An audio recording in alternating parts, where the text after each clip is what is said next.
नमस्कार दोस्तों, स्वागत है आपका हमारे YouTube चैनल पर। दोस्तों, आज हम आपके लिए एक ऐसी कहानी, एक ऐसा प्रसंग लेकर हाजिर हुए हैं जो काफ़ी ज्ञानवर्धक है। ये कहानी एक नागिन और एक किसान की कहानी है जो काफ़ी ज्ञानवर्धक कहानी है और काफ़ी आपको आपके जीवन में ज्ञान देकर जाएगी ये कहानी। प्रिय दर्शकों, आप हमारी वीडियो को बिना स्किप किए देखें ताकि कहानी का पूरा सार आपकी समझ में आए और इस तरह की ज्ञानवर्धक बातें आपकी समझ में आएँ और इन बातों से आप प्रेरणा लेकर अपने जीवन को काफ़ी अच्छा बना सकते हैं, अपने बच्चों के भविष्य को भी काफ़ी अच्छा बना सकते हैं। प्रिय दर्शकों, हमारी कहानी कोई मनगढ़ंत कहानी नहीं होती है। ये कहानी वेद पुराण, शास्त्र और ग्रंथों से ली जाती हैं और इन कहानियों का वर्णन ब्रह्मा पुराण, शिव पुराण और गरुड़ पुराण में भी क्या है, आप देख सकते हैं इसका वर्णन। प्रिय दर्शकों, अगर आप हमारे YouTube चैनल पर नए मेहमान दर्शक बनकर आए हैं तो आप हमारे YouTube चैनल को सब्सक्राइब कीजिए, बेल आइकन को प्रेस कीजिए ताकि आने वाली वीडियो का नोटिफिकेशन सबसे पहले आपको मिले और आप इसका भरपूर फायदा उठा सकें। प्रिय दर्शकों, प्राचीन समय की बात है। एक नगर में एक किसान रहता था। किसान बहुत ही धर्मात्मा आदमी था, बहुत ही सज्जन व्यक्ति था और उनकी एक पत्नी थी और एक पुत्र था। किसान पूरे दिन खेत में मेहनत करता और किसान की पत्नी जो थी घर में अपने बच्चे का लालन पालन करती थी। इस तरह उनका जीवन व्यतीत हो रहा था। एक दिन किसान खेत की खुदाई करने के लिए, कुछ मेड़ वगैरह बनाने के लिए कुदाल लेकर जाता है और खुदाई करता है और खुदाई करते समय एक स्याप की बामी में उसकी कुदाल लग जाती है और उसकी कुदाल से स्याप के दो टुकड़े हो जाते हैं। प्रिय दर्शकों, जब किसान यह देखता है कि मेरी कुदाल से स्याप के दो टुकड़े हो चुके हैं और स्याप मारा जा चुका है, तो किसान काफ़ी दुखी होता है, काफ़ी चिंतित होता है और काफ़ी व्याकुल हो जाता है और काफ़ी परेशान हो जाता है। प्रिय दर्शकों, किसान को अपने किए पर काफ़ी पछतावा था क्योंकि किसान पर ये जो अपराध हुआ था, ये जो गलती हुई थी, वो अनजाने में हुई थी। किसान स्याप के बच्चे को लेकर अपने घर आ जाता है और कहता है कि अब इस स्याप का जो बच्चा है, इसके सिर से इसके पिता का साया उठ चुका है और अब मैं ही इसकी रक्षा करूँगा एक पिता की तरह और ये स्याप अब मेरे पास ही रहेगा, स्याप का जो बच्चा है, क्योंकि स्याप जो था वो मारा जा चुका था। प्रिय दर्शकों, कुछ समय बाद नागिन जो थी वो उस बामी पर वापस लौटती है और उस बामी पर जब नागिन वापस लौटती है तो देखती है कि उसके पति के दो टुकड़े हुए पड़े हैं। प्रिय दर्शकों, जब नागिन ये देखती है कि उसके पति के दो टुकड़े हो चुके हैं तो वो बामी के अंदर दाखिल होती है और बामी के अंदर दाखिल होकर जब वो देखती है तो वो देखती है कि उसका पति भी जीवित नहीं है, तो उसका बच्चा भी नहीं रहा, उसका बच्चा भी यहाँ से लापता है।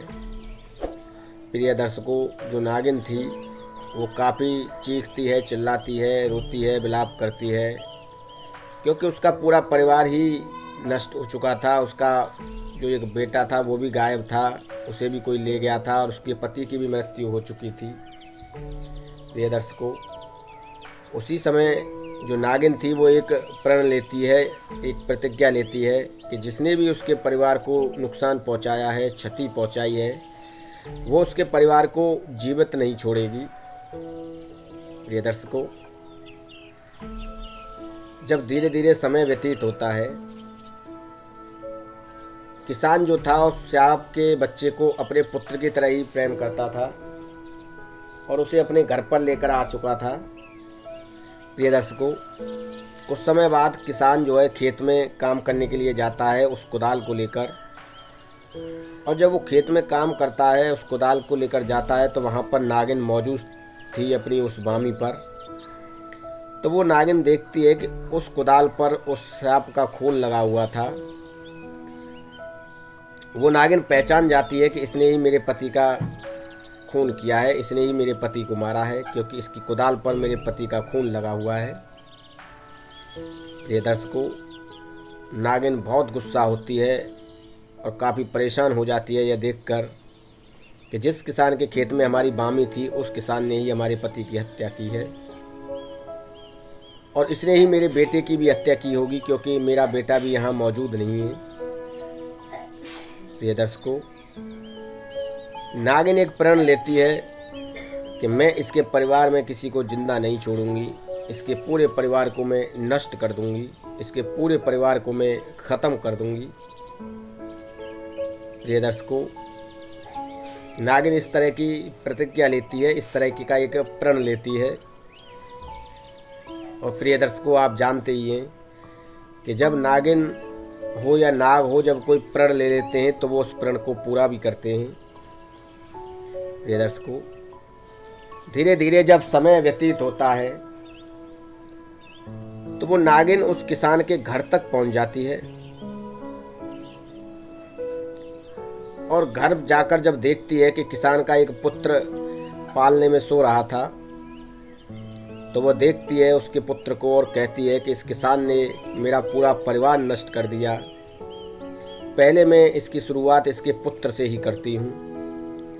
प्रिय दर्शकों, वो नागिन उस किसान के पुत्र को डस लेती है, और उसके पुत्र को डसने के बाद वहाँ से बाहर निकलती है। तो किसान की नज़र उस नागिन पर पड़ती है, तो किसान समझ जाता है कि ये उसी स्याप की नागिन है जो मेरे हाथों मारा गया है। हो सकता है ये मेरे बेटे को कोई नुकसान पहुंचाने आई हो।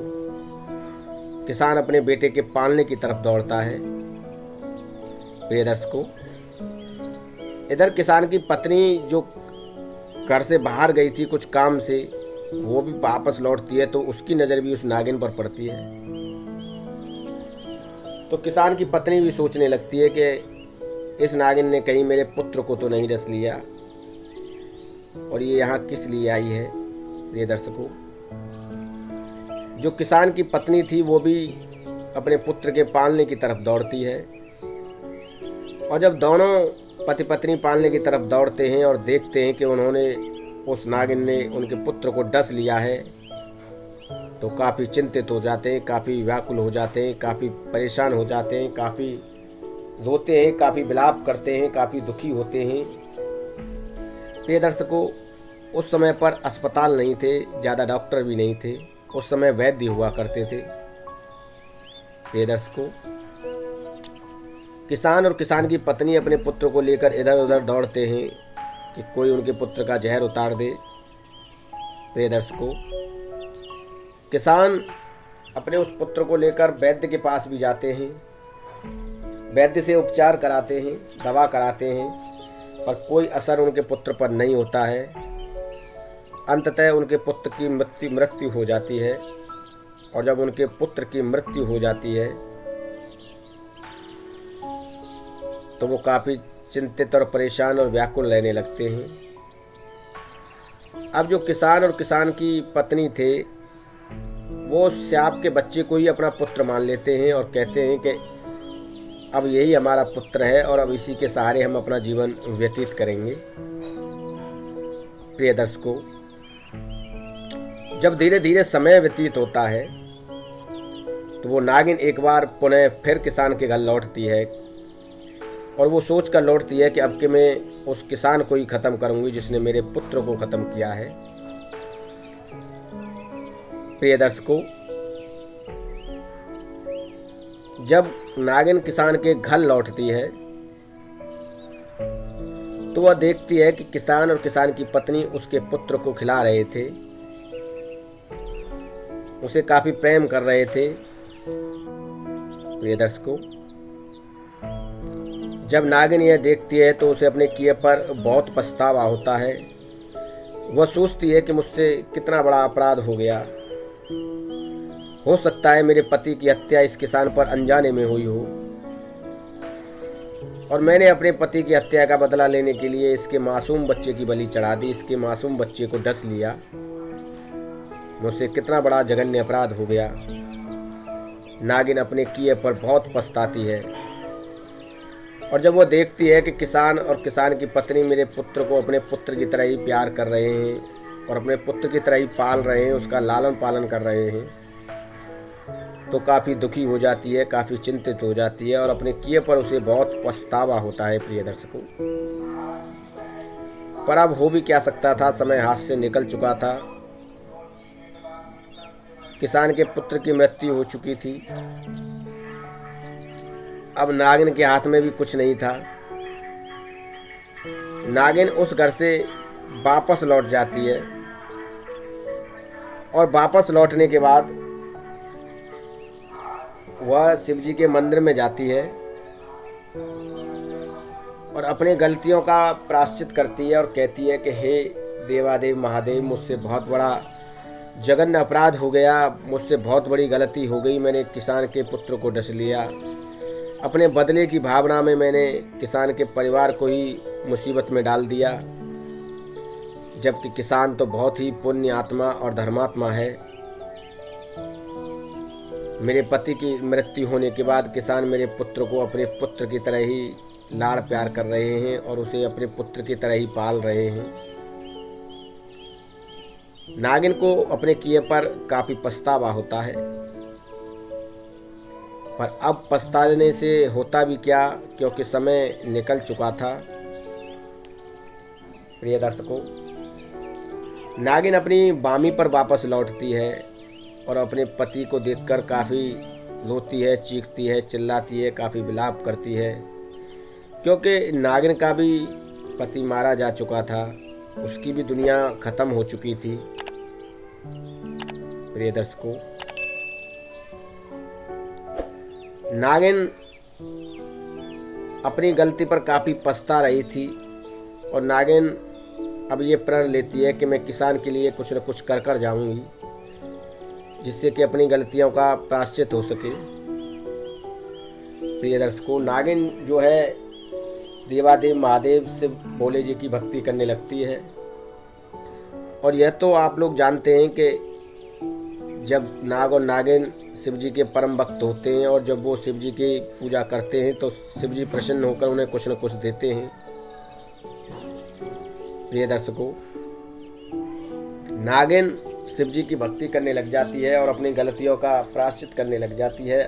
अपनी गलती का जो उसने पाप किया था, उस किसान के बच्चे को डसकर उसका प्रायश्चित करने लग जाती है।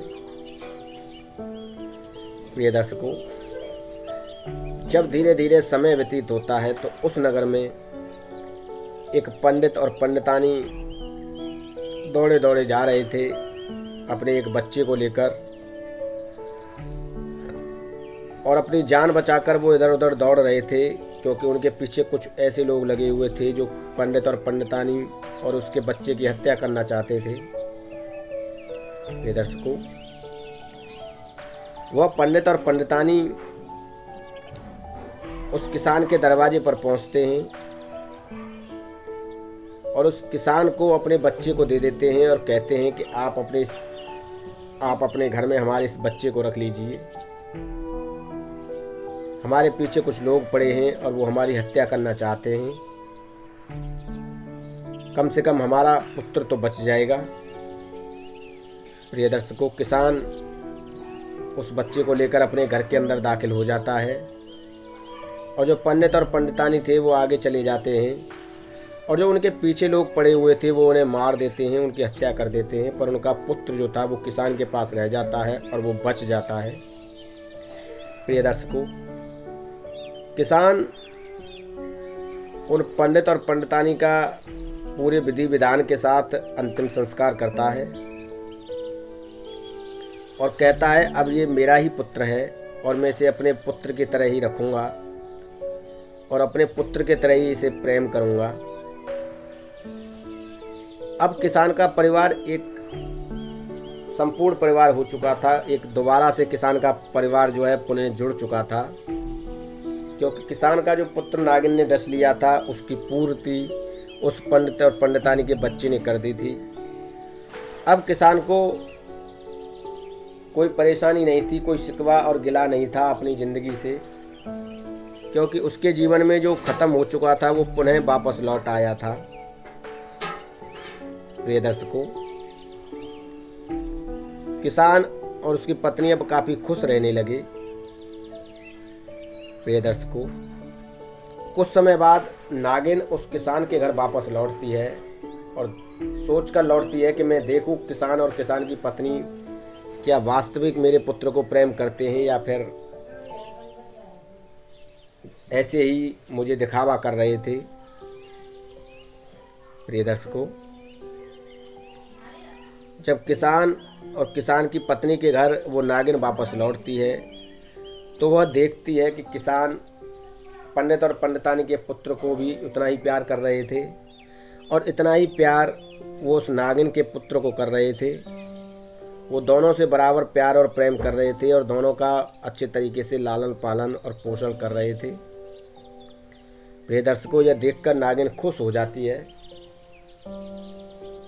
और नागिन सोचने लगती है कि किसान काफ़ी धर्मात्मा है, काफ़ी पुण्य आत्मा है और किसान ने जो मेरे पति की हत्या की है वो काफ़ी गलती से हुई है और काफ़ी दुर्भाग्य से हुई है। इसमें किसान का कोई दोष नहीं है